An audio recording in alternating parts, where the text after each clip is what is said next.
क्या सिर्फ 299 रुपए की एक छोटी सी शॉपिंग किसी को 10 साल तक फाइनेंशियल फ्रीडम से दूर रख सकती है? सुनने में मजाक लगता है, लेकिन मुंबई में रहने वाला 27 साल का राहुल इसी एक हैबिट की वजह से अपनी लाइफ के लगभग 38 लाख रुपए खो बैठा। और सबसे शॉकिंग बात ये थी कि उसने कभी क्रिप्टो में पैसे नहीं डुबाए, कोई स्कैम का शिकार नहीं हुआ और न ही गैम्बलिंग की। फिर पैसा गया कहाँ? राहुल एक नॉर्मल मिडिल क्लास लड़का था। सैलरी 35,000 रुपए थी। रेंट, ईएमआई, पेट्रोल और घर की जिम्मेदारियां सब कुछ नॉर्मल था। हर महीने सैलरी आती और यूज लगता कि वो बहुत रिस्पॉन्सिबल है, क्योंकि वो कभी लाखों की शॉपिंग नहीं करता था।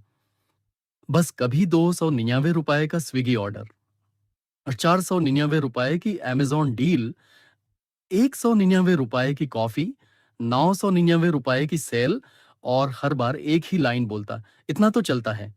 लेकिन यूज पता ही नहीं था कि यही उसका पहला मनी ट्रैप था। एक दिन ऑफिस में उसके सीनियर ने उसे पूछा, अगर मैं तुझे बोलूं कि हर महीने तेरा वॉलेट चोरी हो रहा है और चोर तेरा दोस्त ही है, तो क्या करेगा?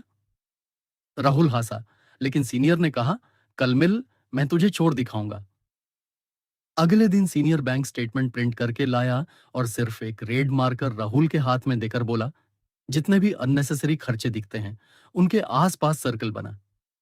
राहुल ने food delivery, flash sale, random UPI payments, coffee subscriptions, weekend movies और इम्पल्स शॉपिंग पर सर्कल बनाना शुरू किया। सिर्फ 15 मिनट बाद पूरा पेज लाल हो चुका था। राहुल चुप हो गया। उसने पहली बार समझा कि वो सैलरी कम होने की वजह से गरीब नहीं बन रहा था, बल्कि अपने रोज के डिसीजंस की वजह से बन रहा था। सीनियर ने फिर एक छोटी सी बॉटल उठाई जिसमें हल्का सा लीक था। उसने बॉटल में पानी भरा और धीरे धीरे पानी टपकने लगा। फिर उसने पूछा, बोट एक बड़ी वेव से डूबती है या हजारों छोटे होल्स से? राहुल ने जवाब दिया, हजारों छोटे होल्स से।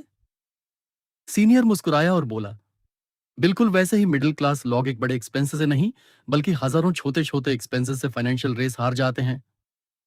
लेकिन कहानी यहीं खत्म नहीं हुई। 3 महीने बाद राहुल की सैलरी 45,000 रुपए से बढ़कर 60,000 रुपए हो गई।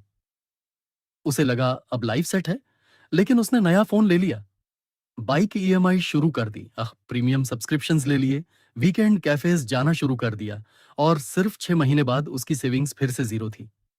इनकम बढ़ी थी, लेकिन लाइफस्टाइल उसे भी ज्यादा तेज बढ़ गया था।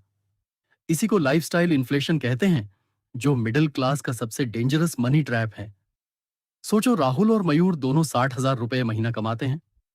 राहुल हर सैलरी हाइक के बाद अपना लाइफस्टाइल अपग्रेड करता है, जबकि मयूर हर हाइक का 70% इन्वेस्ट करता है।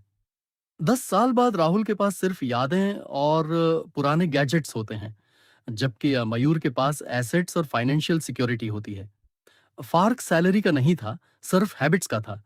अब एक सवाल खुद से पूछो, अगर कल तुम्हारी जॉब चली जाए तो बिना सैलरी के कितने महीने सरवाइव कर सकते हो? 1 महीना, 2 महीने या सिर्फ अगले मंडे तक? इसी सवाल का जवाब बताता है कि तुम कितने फाइनेंशियली स्ट्रांग हो।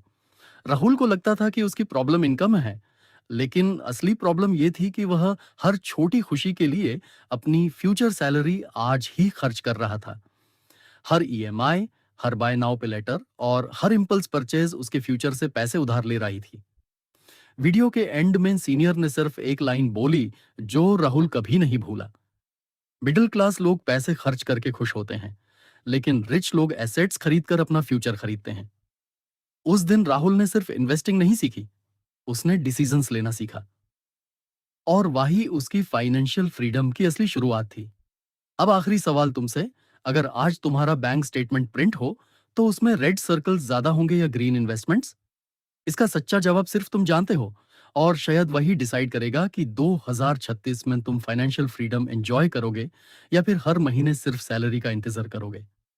अगर ये वीडियो तुम्हारे लिए यूजफुल रहा हो, तो लाइक करो, शेयर करो और ऐसे ही रियल फाइनेंशियल लेसन्स के लिए चैनल को सब्सक्राइब करना मत भूलना। मिलते हैं अगले वीडियो में।